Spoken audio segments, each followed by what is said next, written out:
Hello, everybody, and welcome to Charlton Live, sponsored by PSF Steel Limited. My name is Louis Mendez. This is the big match preview, the final big match preview of the 25-26 season as we get ready to gear up for Saturday's lunchtime trip down to South Wales to take on Swansea in the final game of the season. Joining me to look ahead to that and to show me their ruthless streaks, first up is top right, Mark Newbury. How you doing, Mark? I'm all right, mate. It seemed like only yesterday we were talking about getting ready for Watford at home. Where's that season gone? Where has that season gone?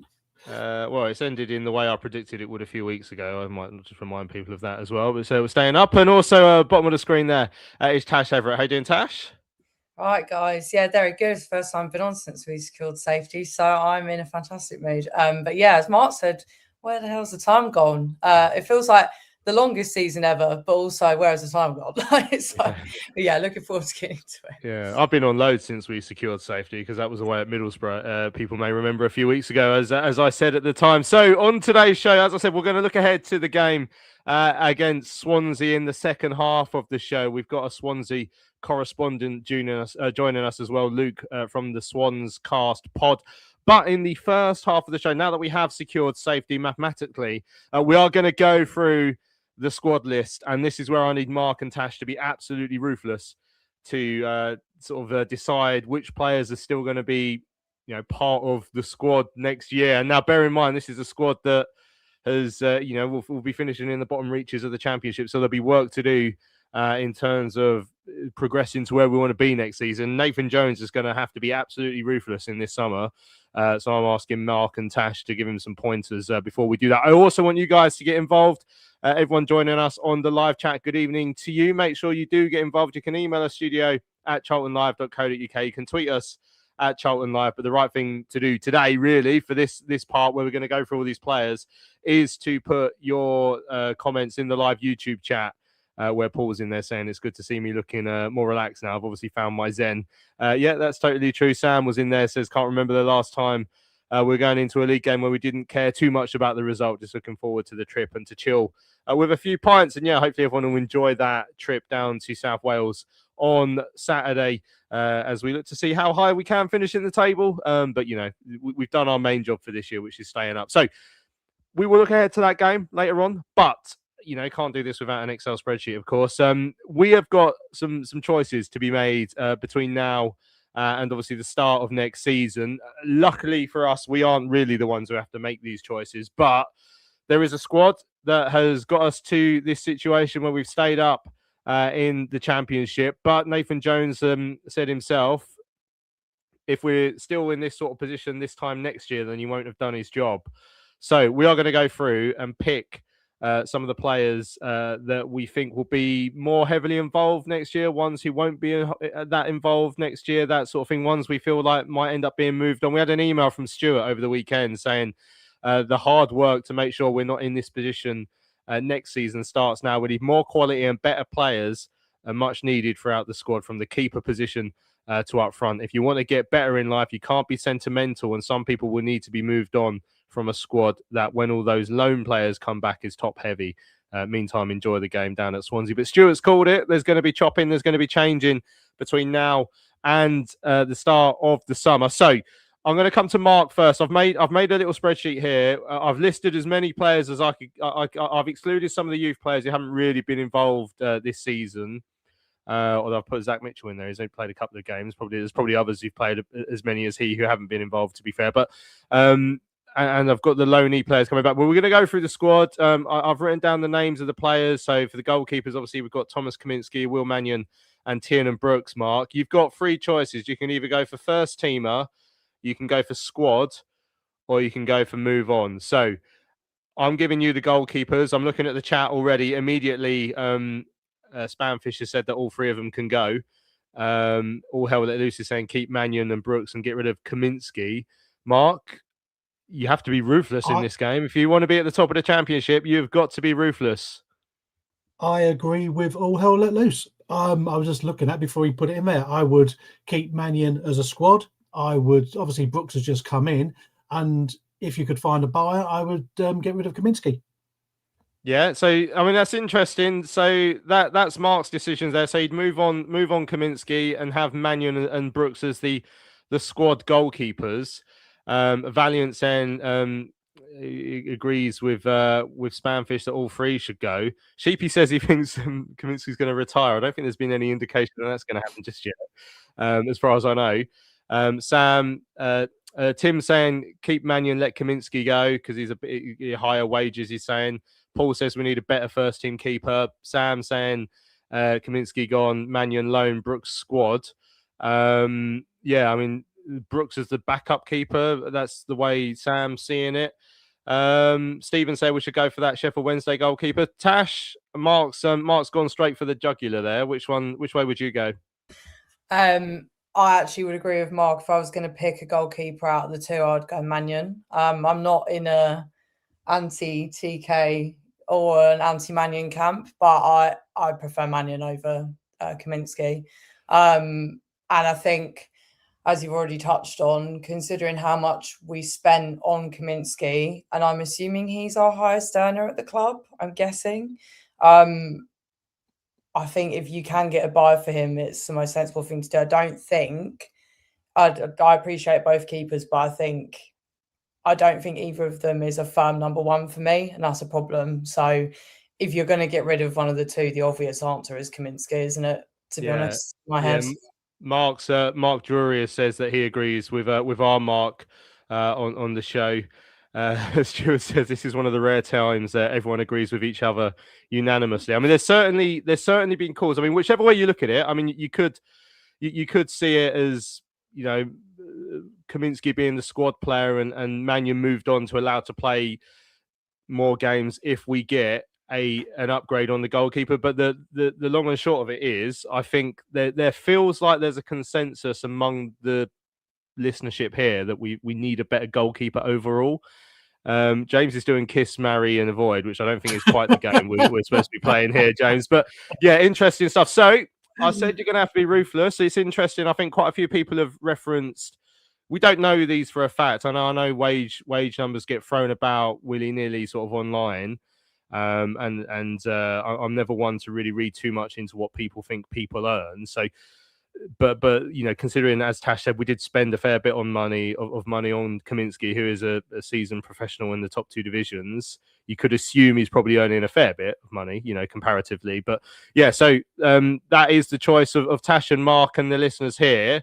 It would appear that people would like to see an upgrade in the goalkeeper department. There's an interesting question by Dom. Says, what's the recruitment budget before we upgrade all our unwanted players? I mean, that's what we don't really know, and that's why it's a lot easier for us, Mark and Tash. We're playing fantasy football here. You know, we don't have to be the ones that have to go through getting all these players out to different clubs or managing the level of the squad and all that sort of thing. But it will be very, very interesting to see how things play in the summer. Right, Tash, I'm going to let you do the defence first. It's obviously there's quite a few. So of all these names on this list, first of all, can you just highlight who you think should be first team, first choice players for us next season? Right. This is in my dream world. In my dream world, Amari Bell never gets injured, right? But even though we know him that isn't the case, I'd still keep him. And because when he is fit, he, in my mind, so as a first teamer for Amari Bell? Yeah, for sure. Josh Edwards, same principle. Absolutely. Lloyd Jones, obviously, but someone's mentioned it in the chat, and I've said this over the last couple of weeks. It wouldn't surprise me, as much as it breaks my heart, that someone will come in for Jones over the summer, because he's been so highly rated and he's up there with some of the top defenders in the division for his stats. I just think anyone's going to come looking at Jonesy and thinking he's a brilliant defender to go and get. So that's with a bit of a star next to it, in that I think that we could potentially lose Jones over the summer. Oh God, Kane Ramsey.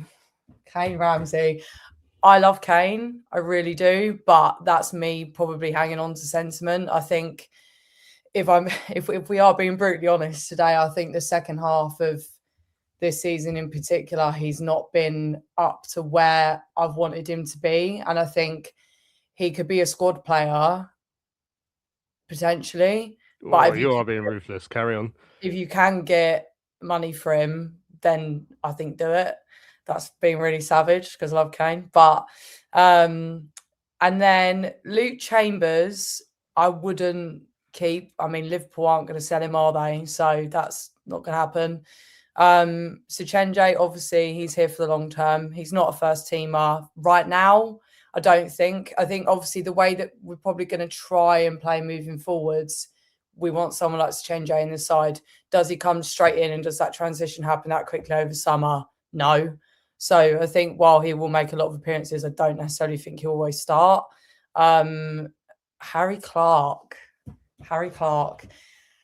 I am in the camp of, obviously now Bree, I don't think we'd be able to get him back anyway. People might disagree with me on that one, but I think he's done too well with Southampton. I think it's not going to happen. So I actually have preferred, and again, this could be recency bias, but I've preferred Harry Clark over James Bree.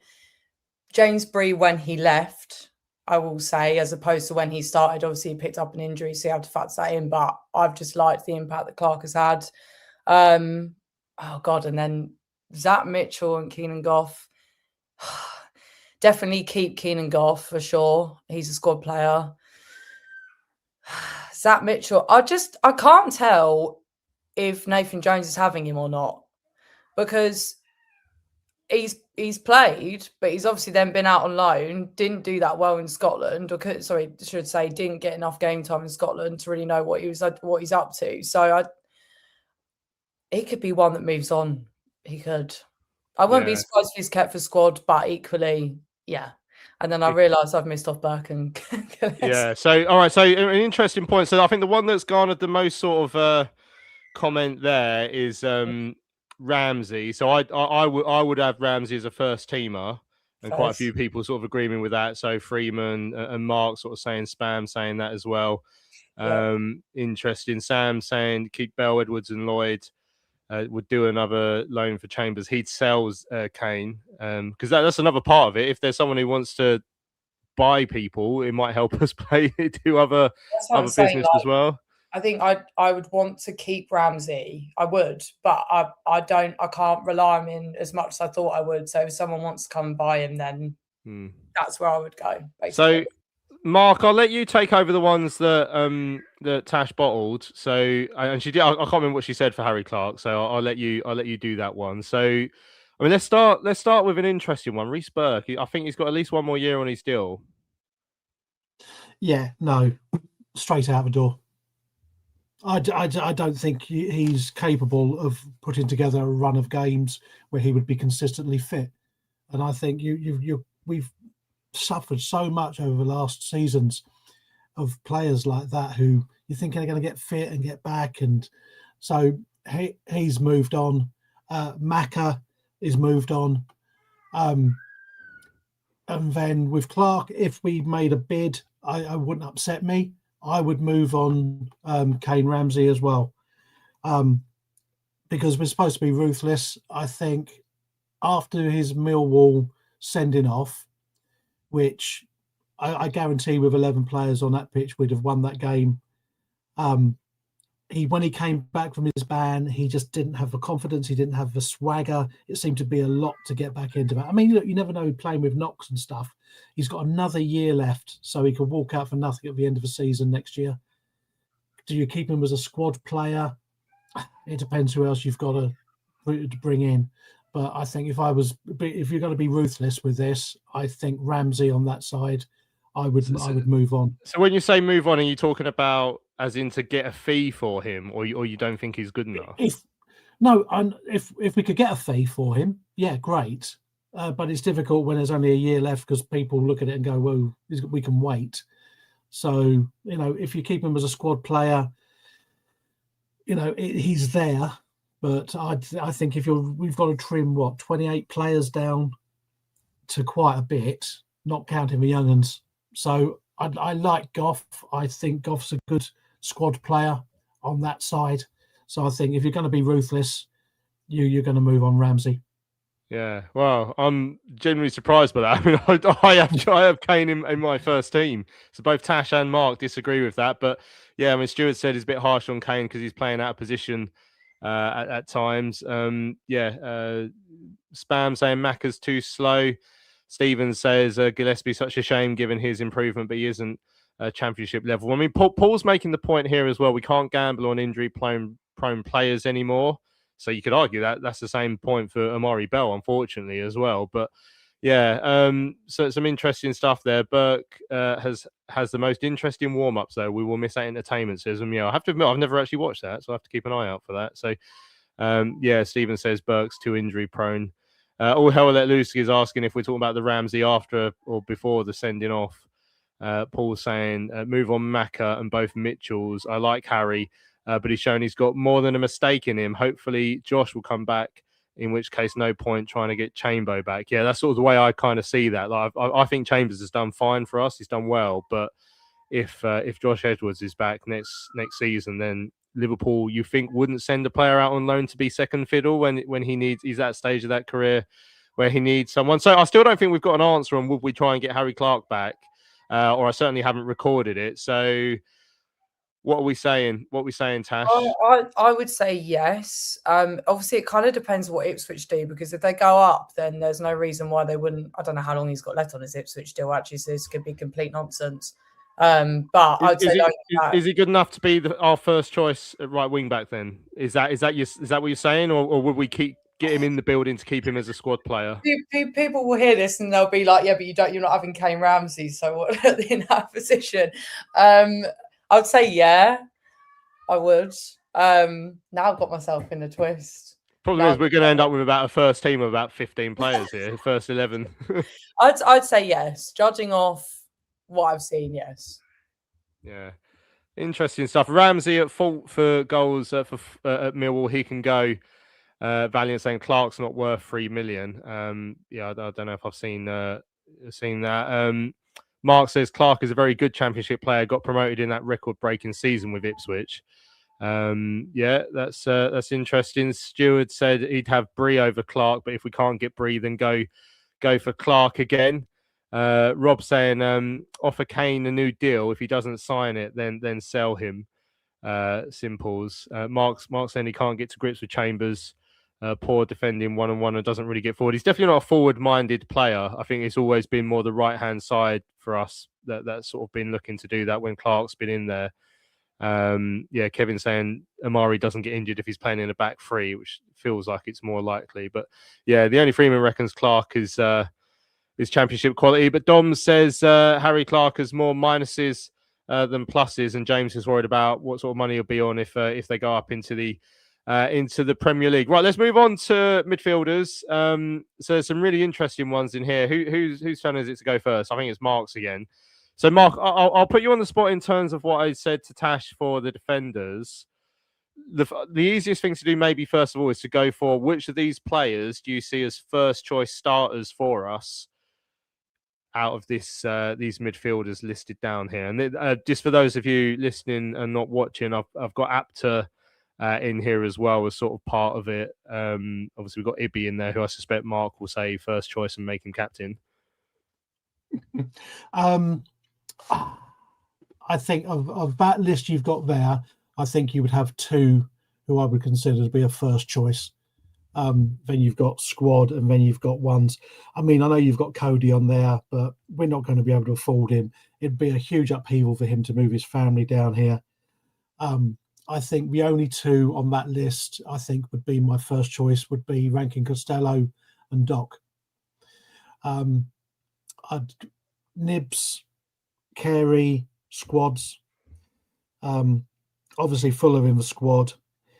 Bev is a tough one because I like his enthusiasm and I like his attitude, and it's whether he's just doing it because he's just got nothing to lose and he's grabbed his opportunity to impress. And it's not just going on, the goal he scored last week. I've just generally liked him. Yes, he's tried to take people on and he's not managed it, but at least he's trying to sort of like get people on and get up. So would you consider trying to sign him as like a squad player then, or a first teamer? I would, because I think you've still got to have that people who you've got potential to grow and teach. I mean, you're not just going to go and say, right, we're going to get 5 championship ready midfielders. We're not that kind of rich club. We can't do that. So basically, I would, with what's left, I would get a move on all of them. And Right, it's got Colin Coventry there, which will be a shock to a lot of people. In fact, I think I can hear Tash starting to run around to my house now and bang on the walls. But I think you said be ruthless, and I'm being ruthless. And I don't think Coventry is enough for this, in that position in midfield. I think we need something a bit more than what he offers. Yeah, Spam saying if Carey was more consistent, he would be a starter. Andrew saying Fev was patient and grabbed his chance. Paul sort of talking about perhaps Wrexham would pay a portion of Cody's salary as a sweetener. He seems to be enjoying it here. But yeah, Mark makes the point obviously about living down south, which is probably difficult for his family. He seemed to have 3 or 4 kids on the pitch with him the other day, so it looks like it's quite a large family that he's away from. Stuart's asking the question: is February better than Apter? Because I do feel there has been a little bit of recency bias with Fev. I mean, he's had a brilliant end to the season, and we'll be forever grateful for those goals he scored. The goal he scored on Saturday, Tash. But I said, I think when we asked Sue a couple of weeks ago, and she was quite clear that she wouldn't keep him on because at that point he hadn't done enough. Now at the end of the season, he's done more for us, and we've actually really enjoyed watching him. But is he the level to take us up? Mark says he looks championship quality, but barely been playing in League One, and then all of a sudden he's had a couple of good games. Stuart saying it's massive recency bias. You're right. I'll dive in on Fev first. Would you try and sign him? I personally would. I think from a squad standpoint, it's interesting because obviously the Tanto move, I'm sure we'll get into this, but the Tanto move hasn't worked out right. So then you end up doing this bizarre swap deal, which on the face of it, you're thinking, what on earth are we doing? We're signing someone that's not even playing in League One at the moment. But considering that, as Mark said, he's coming in absolutely grabbed the chance with both hands. I think that we've lacked someone on that side that really just goes at people. And obviously, as you said, there is the recency bias, and this will be unfair on Apter because, to be honest with you, I've not watched him properly since August. It's been a bloody long time since we've seen him properly. So I think Fevrier offers physicality. He can take a man on. You could see him with his step overs and go past 5 whole players. That enough for me was I like this guy. I think he's entertaining. He brings saying, yes, his final decision making might not always be perfect, but I would much prefer a player like that that's more, I think, defensively as well. He might not be the best, but I think he's probably, if you're going to stick him on that right wing back role, I trust him more than Apter. So if you're going off that, then Fevrier, in my mind. What did you make of what Mark said about Conor Coventry? And again, it's that clear is the clear situation with our team is we don't play with enough incisiveness and quality in the midfield. Can Coventry, if as a team we play a different way, can Coventry be the man to do that? But he has played a big part in this season as well. It's one of those ones that it's a tough one, and we're talking about ruthlessness. The midfield, if we just keep first teamer for all the midfielders we have already, then obviously we will be playing the same sort of football. So there is that decision to be made there, isn't there? It's just so hard because I don't think of this season and go, Conor Coventry's the problem. Do you know what I mean? I don't do that. So then that's where I'm like, okay, but then you're keeping everyone else, but you're not keeping him. But again, it's a sentimental thing because of what he's done for us last season and whatever. But I think there is something for him to offer there. I do. But if it's a case of you're going to get someone in that's really going to transform our midfield and you need to shift him to make that happen, then that's football, isn't it? That's what you're going to have to do. But it is really, there were moments in this season where I thought I wouldn't have dropped Coventry. And then obviously now, like the weekend, you're just thinking, yeah, okay. I kind of forgot that he was around. So it's really, I don't know. I'd choose my answer, to be honest. Yeah. I would keep him in the squad. I wouldn't get rid of him. But again, it's a bit like what I said about Ramsey. I love him. And I think on his day he's absolutely fantastic. But if there is room, if he is going to have to be a sacrificial lamb, then okay. Ramsey's had a much more positive season than Coventry for me. Oh yeah, that's just what it is. And Mark's saying the whole of the midfield should either be squad or move on. They're saying they're choosing this over the snooker, which is nice to see. Stuart says what lets Coventry down is his defensive effort. On the ball, he's calm and tidy, and always happy to have those. But like I say, is it more about how we're really going to progress the ball forward? And again, Coventry in the Ipswich game, second half, he was coming deep to send the ball long because that's clearly what he's been asked to do. Will he have that other side of the game if we progress to that? Big Dom saying we don't know whether Jones is going to play a different, more attacking game next season, so it's hard to know which players won't fit. I mean, we can only take him off what he said, which is, about the side evolving, and the fact that Sinchenje comes in, who can clearly pass the ball out into the midfield from the defence. To me, feels like that's how he wants us to go. I mean, obviously, we'll see how it works out. Liam talked about Apter, says he likes Apter. I know it goes against the statistics. James on Fevrier saying he's done one trick and a goal. It's not enough.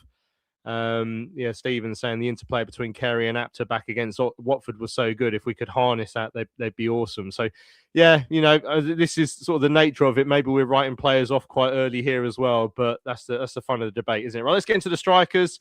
All hell let loose has asked earlier up in the chat why the gas man's not included there.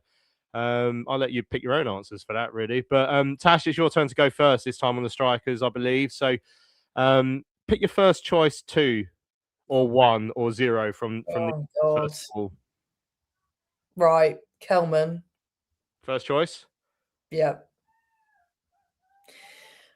Oh, God. Right. In my opinion, okay, I would give Matty Godden a new deal. I would, straight off the bat. There's no doubt in my mind that I want that man at the club. I don't, even if he gets injured again a little bit next season, I think for what he brings, and again, people might be like being sentimental, but I don't care. Matty Godden is exempt from this. I'm sorry. I think what he has and he can bring when he is fit, I'm sorry, even the way he came back after being injured, that's more than I expected him to be capable of, to be honest with you. Like that goal at Sheffield Wednesday, it was a bit of a, silly one into the corner, but the goal at Watford and just his movement, the chance that he does get on the end of, you need someone like that, an experienced pro in there. So I'm definitely keeping him.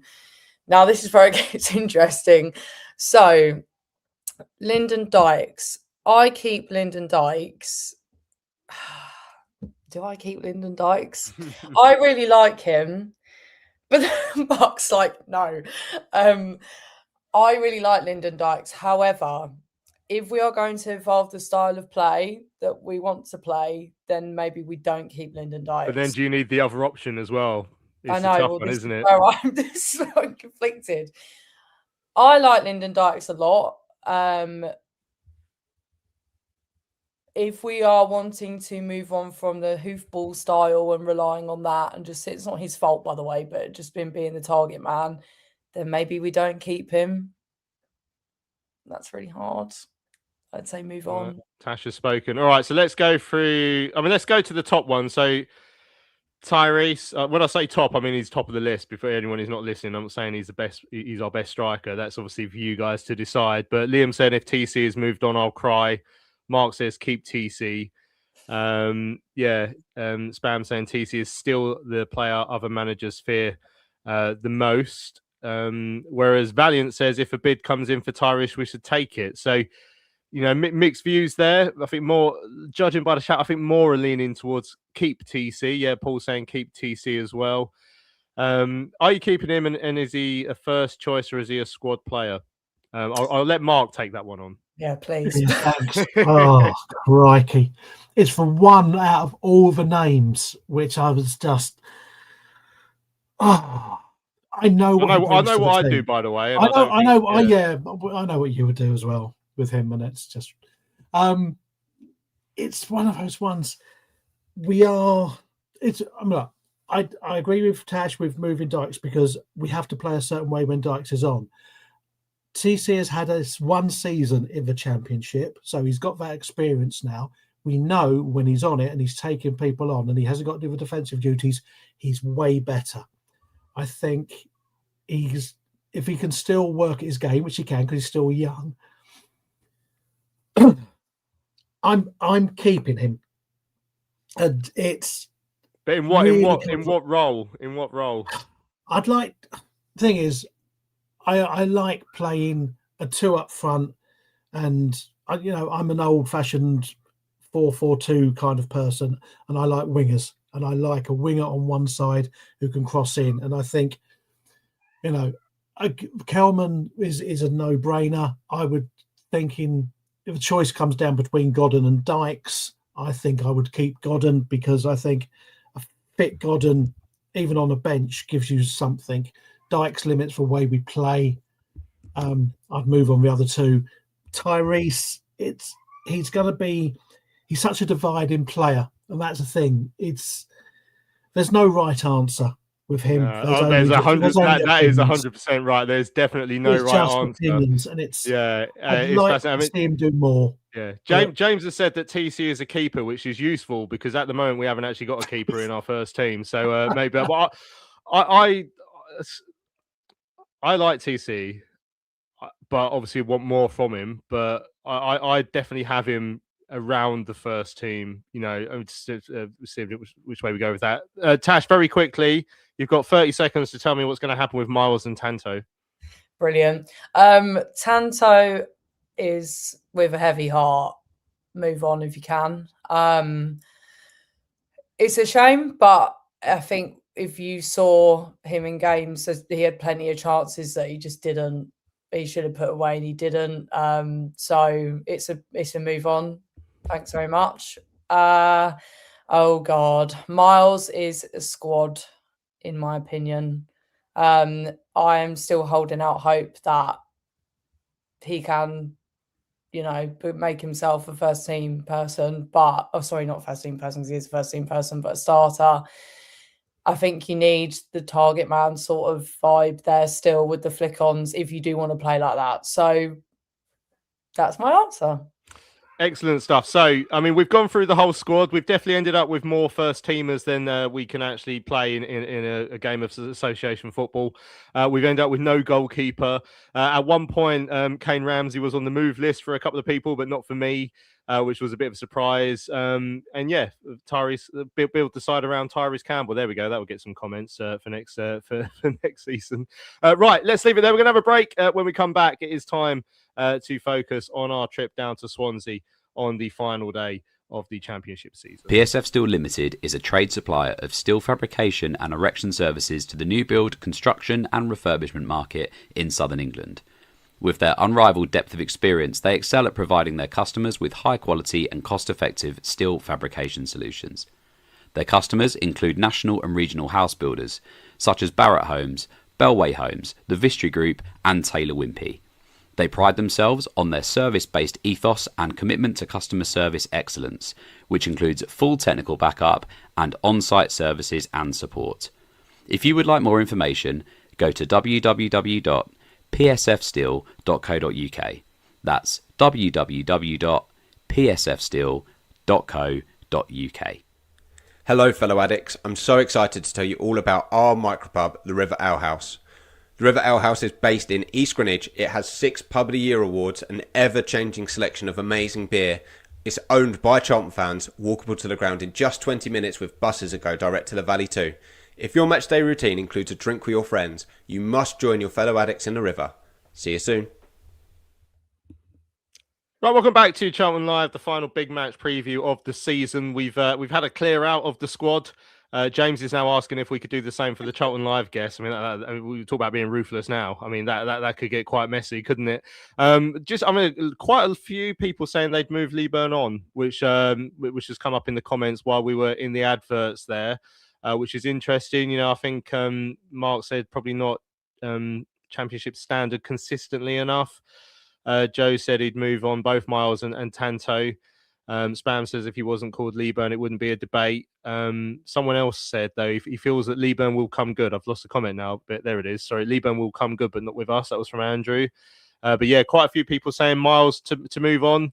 Paul saying I haven't missed Miles when he hasn't played. I feel like around the end of January he had a really good spell, but then I feel like he hasn't really ended the season. He's had injuries and stuff, hasn't he? But yeah, interesting to see how his career will progress in the next little while, and whether it's with us or not. Because as we said, you've got to be ruthless. We've got a certain amount of wages we can spend, so that'll be. Thank God that's Nathan Jones's job and not ours. But anyway, right, let's look ahead to Swansea. Delighted to say that we've got a Swansea guest on joining us again. It's Luke from the Swans Cast pod. Joined us earlier on in the season and joins us now to look forward to the final day. Hey, how you doing, Luke? You okay? Yeah, good. Thanks for having me again, and congratulations on staying in the league. Thank you very much. We always knew we would. We just made it a lot harder than it needed to be at the end. How would you sum up your season? When we played you earlier on in the campaign, I think it was November time, quite a lot of us were saying, you know what, I think Swansea are one of the best teams we've played at the Valley so far this year. It was a 1-1 draw. Obviously, the manager changed about 2 weeks later, and then you sort of ended up upper mid-table, if that's a nice way of pulling it, 11th. I mean, how do you see it overall? I was going to say it was the manager in charge at that time. I couldn't remember if it was before or just after the change. We just weren't doing enough going forward under Sheehan, really, and where he was strong defensively, I think some of that started going out the window. Maybe we didn't see it in that game specifically, but it just wasn't working. It wasn't right at that time. But I think that sums up the question then. It was a bit of a frustrating season, bit of a roller coaster in a way, but it's been like that for the last few years, where up and down all the way through, a bit of a change in the middle with the manager, and then that changes the trajectory of the season, usually ends better then because of the change. I think that's like 3 years in a row now we've had a similar theme, just at different times of the season. And hopefully that doesn't continue, because we need a year of stability really to try and really build momentum, because we always seem to manage to claw ourselves back up to a respectable finish in either mid-table or, we got opportunity this weekend now if we can win this game to be top 10. And I think after we played you 2 weeks later, you said the manager changed for us. We fell down to being joint on points in the relegation zone at that stage. So it's good to hear that you're saying that perhaps we were one of the better teams that's plays you this season. But I guess that is really the reason why this season's so disappointing, because I think we have looked good. We have looked like a team that perhaps could have got more out of the season, but for whatever reason, we've shot ourselves in the foot more often than not. I think our goal scoring, specifically in the early season, is probably the main reason for that. And we just haven't been good enough at creating chances to really challenge further up the table consistently. What really... can you tell us about Vitor Matos? How do you pronounce his name? But I don't know a great deal about him, to be fair. No, I think that was the correct way to say it. He was part of Liverpool's team under Klopp, where he was generally in charge of the youth, sort of one of the coaches for the youth, and bringing them through to develop for the first team. So got a bit of pedigree there. I'm not saying that we play exactly like that, but there's elements of it in his game style.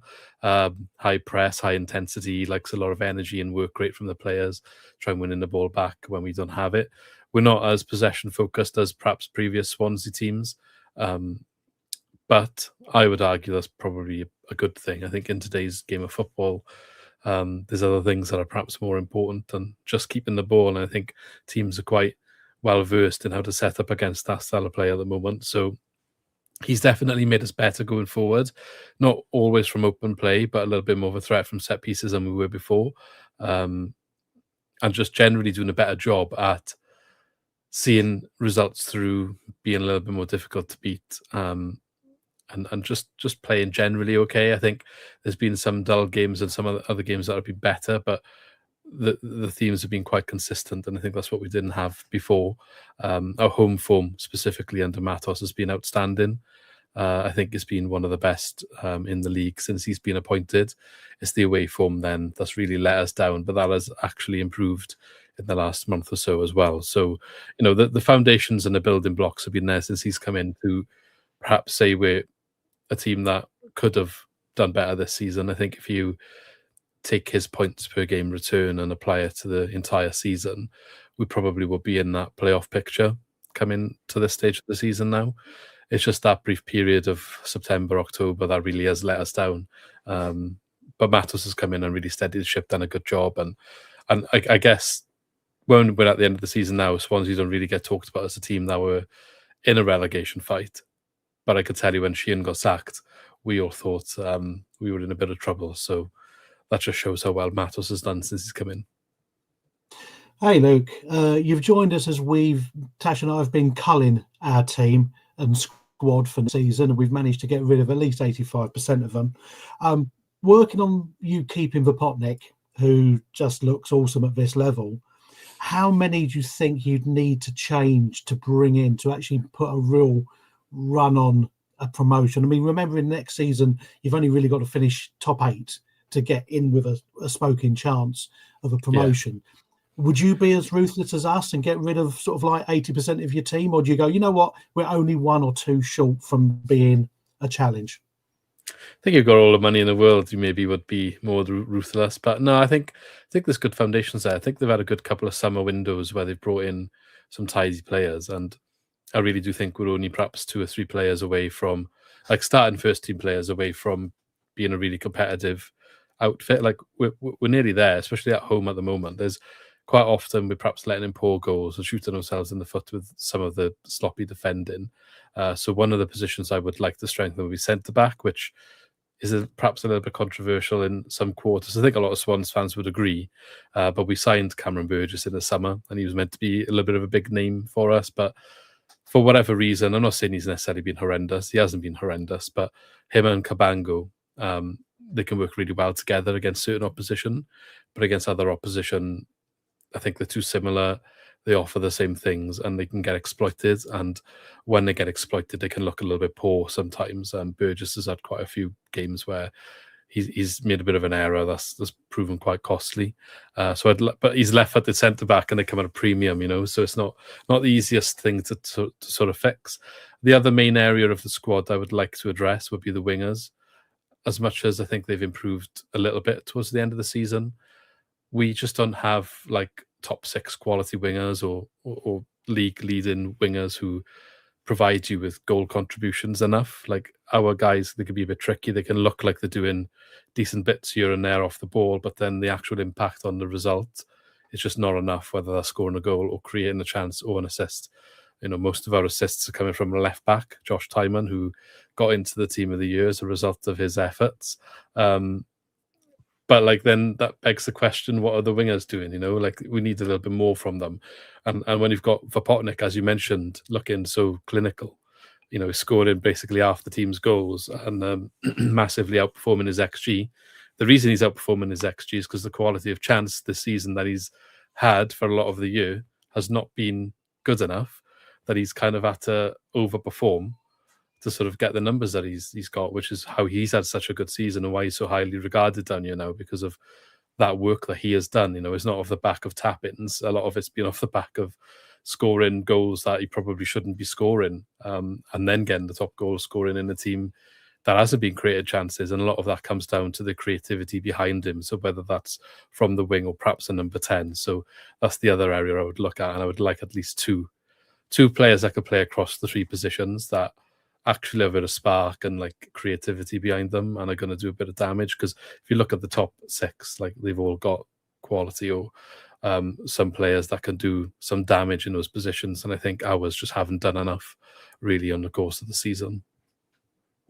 Hi, Luke. So this weekend for the both of us feels like a bit of, you know, on the beach, dead rubber vibes. But for one man, it is not a dead rubber, and that man is Nathan Jones, because as you know, he's a Cardiff boy, and obviously he's done very well when he's come up against you at your stadium. 4 wins out of the 6. So how do Swansea fans truly feel about Nathan Jones? Because that seems like a bit of a silly question, because it seems obvious, but considering he literally jumped into your away end and was giving it the big uns, like what do you guys expect from him this weekend? And are you excited to see him? This question. Definitely not excited. He's definitely not the most popular figure down these parts.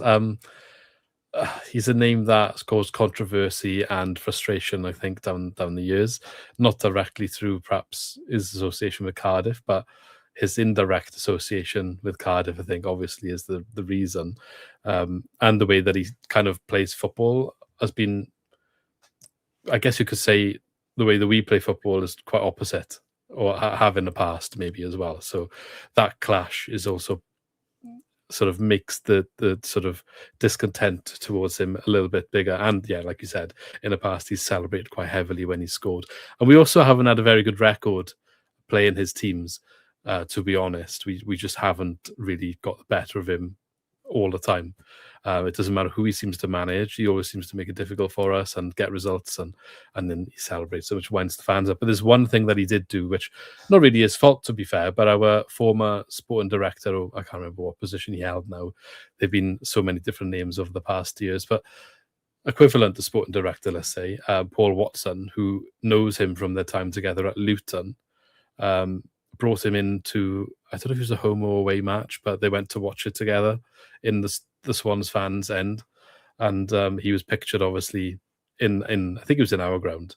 And it was around the time that we were either just about to sack a manager or had just sacked a manager. So we were looking. And there was all these rumours that he was there because he was going to get the job, essentially. And everyone went nuts. It kicked right off. It was just, that was never going to be allowed to happen. And I think it was made quite clear. I don't know if it was ever on the cards. Like I said, they're friends from the time at Luton. And when Paul Watson was here, he was quite disliked as well. And a lot of the criticism for him was that he was trying to turn Swansea into Luton. It was on the back of when they got promoted and the way that they got promoted. And the football they played when they got promoted is very distant from what Swansea fans want. And he was labelled as trying to kind of turn us into that sort of project, and bringing in Nathan Jones was kind of the final straw, which never happened. But there was a lot of discontent just for the fact that he brought him to the ground, and yeah, it really, really, really didn't go down well. Well, I'm hoping that him jumping into the away end after we win on Saturday will be another thing that doesn't go down well if things play out that way. But it's certainly going to be some theatre, I suspect. He was making a big deal last week of how much he enjoys going to face Swansea, so it should be funny to see. Luke, massive thanks for your time again this evening. We will see you next season because we're in the same division as I predicted a number of months ago. So we look forward to that. And cheers for your time. We'll see you next term. Thank you very much for having me, and catch up with you again next year. There we go. That's Luke from Swans Cast, and hopefully he's going to disappear before I play this video now, which is the Addicts boss Nathan Jones looking ahead to Saturday's trip down to South Wales. I think Collins as well and Amari all added to the injury list recently. How are they coming into what is the final week of the season? Well, it's like a scene from Platoon. It was on Saturday. Like it was mad, and Thursday, and it's taken its toll. And people have gone through to get us over the line. As such, people have played through illness, injuries, and shown real humility, and that's why it's a credit to the group. But every day we just dusting them down. We're asking them to go just once more, because they can have all the time off they want on Sunday, from Sunday onwards. But just one more big effort. That's what we've asked for. We've done 3 training days this week. We've got a game.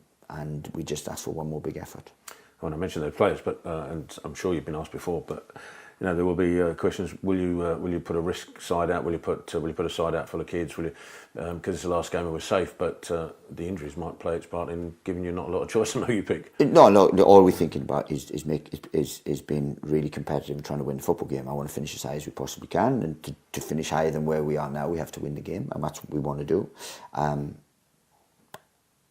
We play Dartford in pre-season and we want to win the game.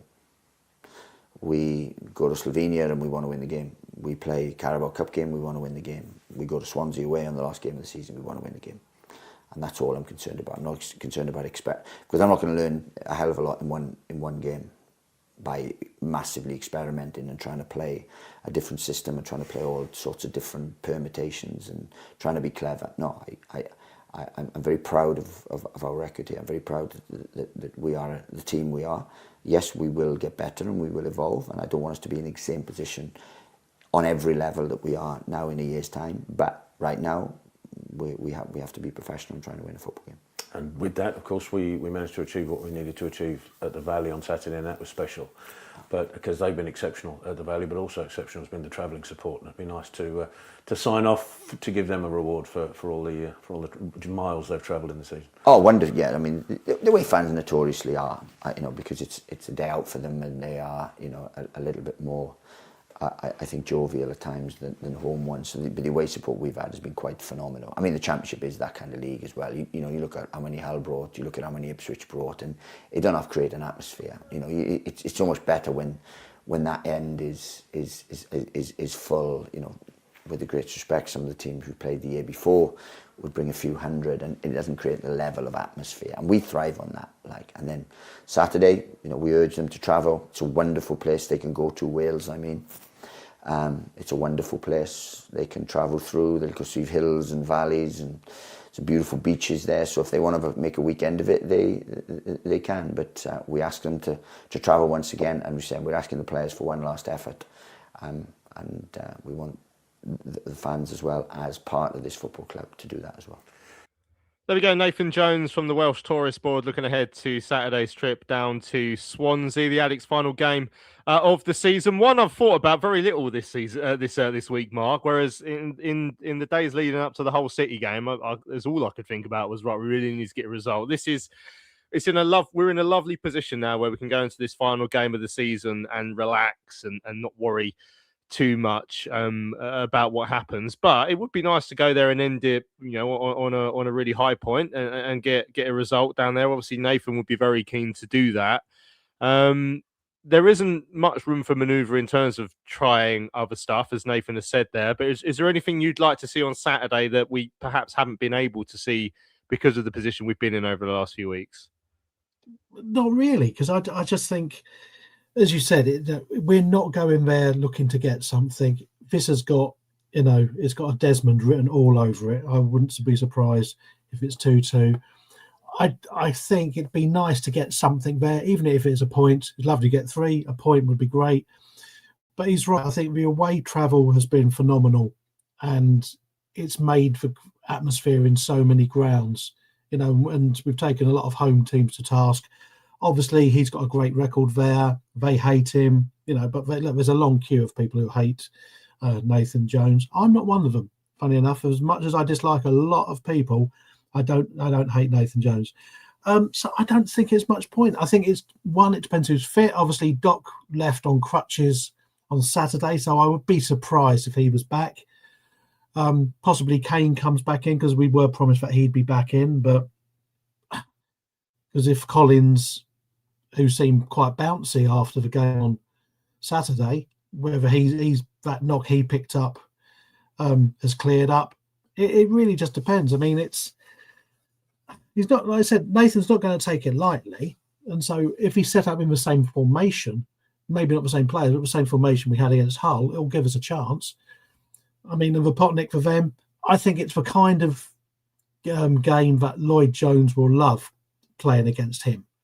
It takes me back to like when we played Fulham and Pearce was against, I'm trying to think of a Fulham striker who was a big old Mitrovic. That kind of battle. And I think this Saturday will be exactly the same thing. It'll be Lloyd Jones, who we know how great he is, you know, the Potnick. It's that kind of battle you love to see in a football game. So nothing silly. Play the same formation with maybe 1 or 2 players coming in due to injury. I'd like to see Nibs start again, because obviously we haven't seen a lot of him this season. He didn't have a pre-season, then he was injured. And I think he was probably one of the unlucky players this season not to get a run in things, but there just wasn't a time for him to get fit. So, no, change for change's sake, I'm not for that, because I think it disregards all the fans who are getting up early or going down on a Friday and staying, you know, in the lovely Wales, as Nathan says, you know, because, you know, valleys and things, we don't have those here. No, well, we've got the Valley, which is the most important one. Paul says that Nathan Jones is the Welsh Judith Chalmers. Mark's just said, talking of stunning views, Port Talbot is away to your left as you go down the M4. And I generally bought that. I thought, well, Port sounds quite nice, but I Googled it. I think he might be joking. But, you know, I mean, he can clarify that. Kevin, talk about the style of play against Hull, said no hoof, the sort of the shape change as well. I enjoyed the way we played in the first half against Ipswich and the whole game. Like, as in, it wasn't the target man, it was the channels, it was the pacey strikers running behind, and it worked really well running the channels. So it would be nice to see a bit of that. Again, it's hard to know how that's going to work away from home against the Swansea side, who you would always assume will play a certain style of play. Obviously, what Luke said, it sounds like they're the opposite of us. Mark said he's a rusty old steelworks enthusiast. Isn't there something like that down in Dungeness as well? Worth checking out, Mark. To do the tour. But well, it'd be nice to end in the sort of style we've played the last couple of games, Tash, because we look more energetic and we look like we were giving teams problems a bit more than we had done at other times. Oh my God, yeah, you can say that again. It was much better, particularly after going to Sheffield Wednesday. And need I say any more about that? That wasn't a very nice watch. So, I mean, if Nathan said we're not going to go crazy and mix loads of things up, and because it's one game, there's not a lot of point in doing that. Really, doesn't tell him a lot. But what he can do is find out if he can play that sort of system and just continue to try and play just a little bit more football, basically, and just give that a go. So yeah, I hope so, because I still feel scarred from Hillsborough, to be honest with you. But yeah, it's just going and enjoying it and just having the shackles off a little bit. It'd be lovely. Enjoy it in hopefully the Welsh sunshine. Yeah, no, I'm really looking forward to Saturday. Other than Mark has mentioned the early start, I think I'm on the 6:48 out of Paddington, and even getting to Paddington is going to be a ball ache because there's no trains in my area, and so I'm going to have to get the bus to Woolwich. And I've just noticed today that even my bus stop is closed, so I'm going to have to walk another 15 minutes to another bus stop. So it's going to be a long day for us, but looking forward to it. Hopefully we can end the season on a high. I noticed that Stephen Reeder's tweeted us saying he's had to pull out of his traditional trip away for the last away game. Normally goes for a couple of days due to a total knee replacement. Says I'm sure the others will have enough beer now, at least up the addicts. Yeah, well, hope you get better soon, Stephen. And yeah, that Swansea were fearing that beer was going to run out, but now that Stephen's not coming, they said they should be fine. Mark says he's going to see us on the beautiful Welsh beaches on Saturday as well. Thanks for the entertainment this season. Come on, you beautiful Valiant. Sam points out as well, if you can't get down to Swansea on Saturday, get down to the Valley. James is going as well, taking his 5-year-old daughter Elsie to her first game at the Valley on Saturday. She's very excited, and hopefully it'll be the day that the women's team secure their promotion to the WSL 1. They're top of the table. They're playing Birmingham, who are second. Palace are in third. So between us, we need to contrive a way to make sure that it's us and Birmingham that go up and not Palace. So I'm sure they can find a way to do that. I think there's a playoff that hopefully Palace will end up in, who play Leicester, I think, or something like that. But the most important thing is we need to get promoted on Saturday. Karen and the girls have obviously done a good job this season, and they just need to get over the line now. So fingers crossed they'll be able to do that. And obviously the club are saying, if you can't get down to Swansea, get down to the Valley, because they're going to show the Swansea game, the men's game, and then you can watch the women's team and cheer them over the line, which everyone will enjoy if we can do it. Right, we are coming to the end of this week's big match preview.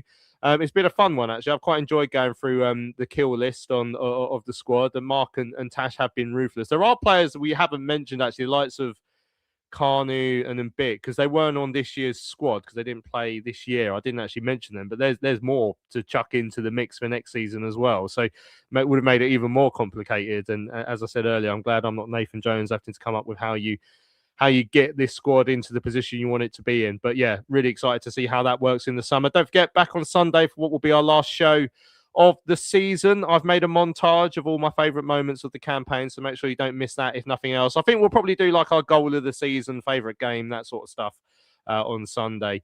So yeah, looking forward to doing that. Make sure you join us. But for now, massive thanks to everyone who's joined us live in the chat. Don't forget merch store, charltonlive.etsy.com if you want to buy a Charlton Live mug for your cups of tea throughout the summer while you're missing us. And then you can subscribe to our YouTube channel. I think we're edging ever closer to 3,000 subscriptions on there, which is good. And subscribe wherever you see the podcast on your podcast feeds as well, so you never miss another show when we're back after Sunday, obviously, for next season. Massive thanks to Mark and Tash. Always an absolute pleasure. See you next season in the Championship. Indeed. Well, see you in South Wales first. Lovely stuff. There we go. Thanks to both of you. Right, I'm Louis Mendes. This has been Charlton Live, sponsored by PSF Steel Limited. As I said, we'll be back Sunday, 10 a.m. for our final show of the season. Make sure you don't miss it. We'll see you then.